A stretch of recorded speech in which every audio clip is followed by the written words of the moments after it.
श्री गणेशाय नमः। श्रीमद् भगवद गीता अध्याय 11 हिंदी भाषानुवाद। विराट रूप। अर्जुन ने कहा, आपने जिन अत्यंत गुह्य आध्यात्मिक विषयों का मुझे उपदेश दिया है उसे सुनकर अब मेरा मोह दूर हो गया है। हे कमलनयन, मैंने आपसे प्रत्येक जीव की उत्पत्ति तथा लय के विषय में विस्तार से सुना है और आपकी अक्षय महिमा का अनुभव किया है।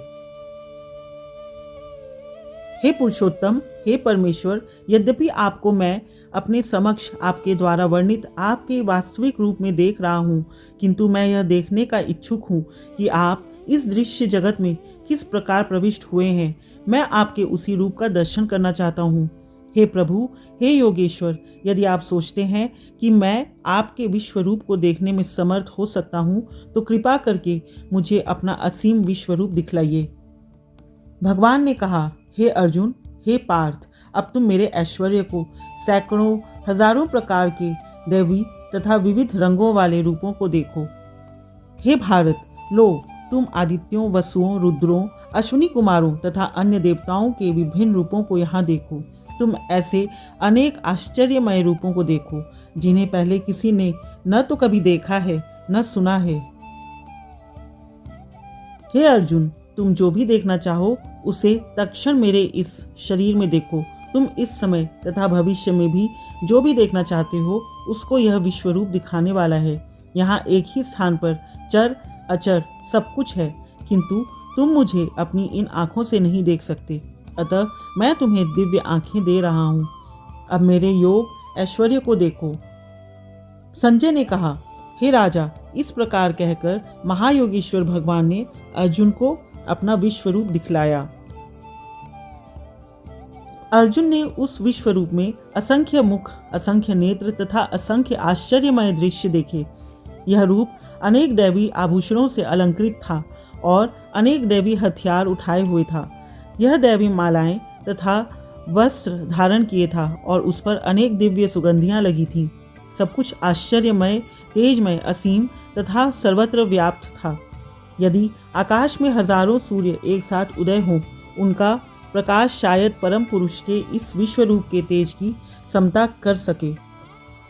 उस समय अर्जुन भगवान के विश्व रूप में एक ही स्थान पर स्थित हजारों भागों में विभक्त ब्रह्मांड के अनंत अंशों को देख सका। तब मोहग्रस्त एवं आश्चर्यचकित रोमांचित हुए अर्जुन ने प्रणाम करने के लिए मस्तक झुकाया और वह हाथ जोड़कर भगवान से प्रार्थना करने लगा। अर्जुन ने कहा, हे भगवान कृष्ण, मैं आपके शरीर में सारे देवताओं तथा अन्य विविध जीवों को एकत्र देख रहा हूँ। मैं कमल पर आसीन ब्रह्मा, शिवजी तथा समस्त ऋषियों एवं दिव्य सर्पों को देख रहा हूँ। हे विश्वेश्वर, हे विश्वरूप, मैं आपके शरीर में अनेकानेक हाथ, पेट, मुंह तथा आंखें देख रहा हूँ जो सर्वत्र फैले हैं और जिनका अंत नहीं है। आप में न अंत दिखता है, न मध्य और न आदि। आपके रूप को उसके चकाचौंध तेज के कारण देख पाना कठिन है, क्योंकि वह प्रज्वलित अग्नि की भांति अथवा सूर्य के अपार प्रकाश की भांति चारों ओर फैल रहा है।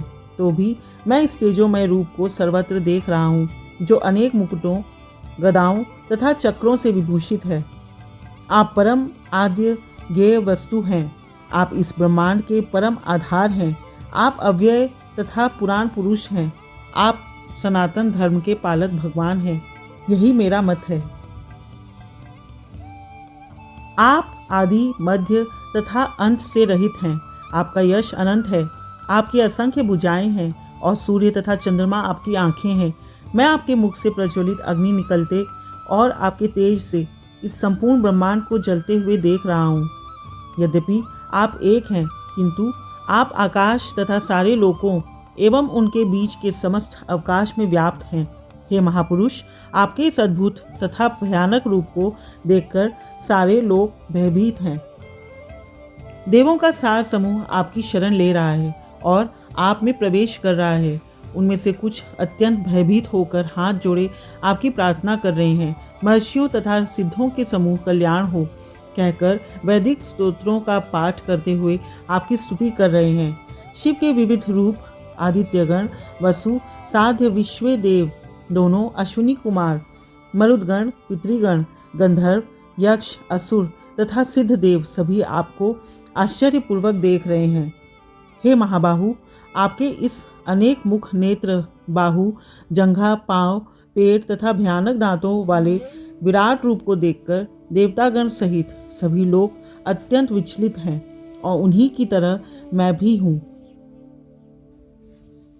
हे सर्वव्यापी विष्णु, नाना ज्योतिर्मय रंगों से युक्त आपको आकाश का स्पर्श करते मुख फैलाए तथा बड़ी बड़ी चमकती आंखें निकाले देखकर भय से मेरा मन विचलित है। मैं न तो धैर्य धारण कर पा रहा हूँ, न मानसिक संतुलन ही पा रहा हूँ। हे देवेश, हे जगन निवास, आप मुझ पर प्रसन्न हो। मैं इस प्रकार से आपके प्रलयाग्नि स्वरूप मुखों को तथा विकराल दांतों को देखकर अपना संतुलन नहीं रख पा रहा। मैं सब ओर से मोहग्रस्त हूँ। धृतराष्ट्र के सारे पुत्र अपने समस्त सहायक राजाओं सहित तथा भीष्म, द्रोण, कर्ण एवं हमारे प्रमुख योद्धा भी आपके विकराल मुख में प्रवेश कर रहे हैं। उनमें से कुछ के शीरों को तो मैं आपके दांतों के बीच चूर्णित हुआ देख रहा हूँ। जिस प्रकार नदियों की अनेक तरंगें समुद्र में प्रवेश करती हैं, उसी प्रकार ये समस्त महान योद्धा भी आपके प्रज्वलित मुखों में प्रवेश कर रहे हैं। मैं समस्त लोगों को पूर्ण वेग से आपके मुख में उसी प्रकार प्रविष्ट होते देख रहा हूँ, जिस प्रकार पतंगे अपने विनाश के लिए प्रज्वलित अग्नि में कूद पड़ते हैं। हे विष्णु, मैं देखता हूँ कि आप अपने प्रज्वलित मुखों से सभी दिशाओं के लोगों को निगले जा रहे हैं।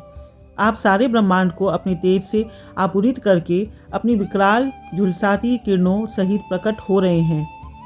हे देवेश, कृपा करके मुझे बतलाइए कि इतने उग्र रूप में आप कौन हैं। मैं आपको नमस्कार करता हूँ।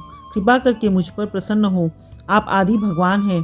मैं आपको जानना चाहता हूँ, क्योंकि मैं नहीं जान पा रहा हूँ कि आपका प्रयोजन क्या है। भगवान ने कहा, समस्त जगतों को विनष्ट करने वाला काल मैं ही हूँ और मैं यहाँ समस्त लोगों का विनाश करने के लिए आया हूँ। तुम्हारे पांडवों के सिवा दोनों पक्षों के सारे योद्धा मर जाएंगे। अतः उठो, लड़ने के लिए तैयार हो और यश अर्जित करो। अपने शत्रुओं को जीत कर संपन्न राज्य का भोग करो। ये सब मेरे द्वारा पहले ही मारे जा चुके हैं। और हे सव्यसाची, तुम तो युद्ध में केवल निमित्त मात्र हो सकते हो। द्रोण, भीष्म, जयद्रथ, कर्ण तथा अन्य महान योद्धा पहले ही मेरे द्वारा मारे जा चुके थे। अतः तुम उनका वध करो और तनिक भी विचलित न हो। तुम केवल युद्ध करो। युद्ध में तुम अपने शत्रुओं को परास्त करोगे। संजय ने धृतराष्ट्र से कहा, हे राजा, भगवान के मुख से इन वचनों को सुनकर कांपते हुए अर्जुन ने हाथ जोड़कर उन्हें बारंबार नमस्कार किया। फिर उसने भयभीत होकर अवरुद्ध स्वर में कृष्ण से इस प्रकार कहा। अर्जुन ने कहा, हे ऋषिकेश, आपके नाम के श्रवण से संसार हर्षित होता है और सभी लोग आपके प्रति अनुरक्त होते हैं। यद्यपि सिद्ध पुरुष आपको नमस्कार करते हैं, किंतु असुरगण भयभीत हैं और इधर उधर भाग रहे हैं। यह ठीक ही हुआ है। हे महात्मा, आप ब्रह्मा से भी बढ़कर हैं। आप आदि सृष्टा हैं, तो फिर वे आपको सादर नमस्कार क्यों न करें। हे अनंत, हे देवेश, हे जगन निवास, आप परम स्रोत, अक्षर कारणों के कारण तथा इस भौतिक जगत से परे हैं। आप आदि देव, सनातन पुरुष तथा इस दृश्य जगत के परम आश्रय हैं। आप सब कुछ जानने वाले हैं और आप ही वह सब कुछ हैं जो जानने योग्य है। आप भौतिक गुणों से परे परम आश्रय हैं। हे अनंत रूप, यह संपूर्ण दृश्य जगत आपसे व्याप्त है। आप वायु हैं तथा परम नियंता भी हैं। आप अग्नि हैं, जल हैं तथा चंद्रमा हैं। आप आदि जीव ब्रह्मा हैं और आप प्रपितामय हैं। अतः आपको 1000 बार नमस्कार है और पुनः पुनः नमस्कार है। आपको आगे पीछे तथा चारों ओर से नमस्कार है। हे असीम शक्ति, आप अनंत पराक्रम के स्वामी हैं। आप सर्वव्यापी हैं, अतः आप सब कुछ हैं। आपको अपना मित्र मानते हुए मैंने हठपूर्वक आपको हे कृष्ण, हे यादव, हे सखा जैसे संबोधनों से पुकारा है, क्योंकि मैं आपकी महिमा को नहीं जानता था। मैंने मूर्खतावश या प्रेमवश जो कुछ भी किया है, कृपया उसके लिए मुझे क्षमा कर दें। यही नहीं, मैंने कई बार आराम करते समय एक साथ लेटे हुए या साथ साथ खाते या बैठे हुए, कभी अकेले तो कभी अनेक मित्रों के समक्ष आपका अनादर किया है। हे अच्युत, मेरे इन समस्त अपराधों को क्षमा करें। आप इस चर तथा अचर संपूर्ण दृश्य जगत के जनक हैं। आप परम पूज्य महान आध्यात्मिक गुरु हैं।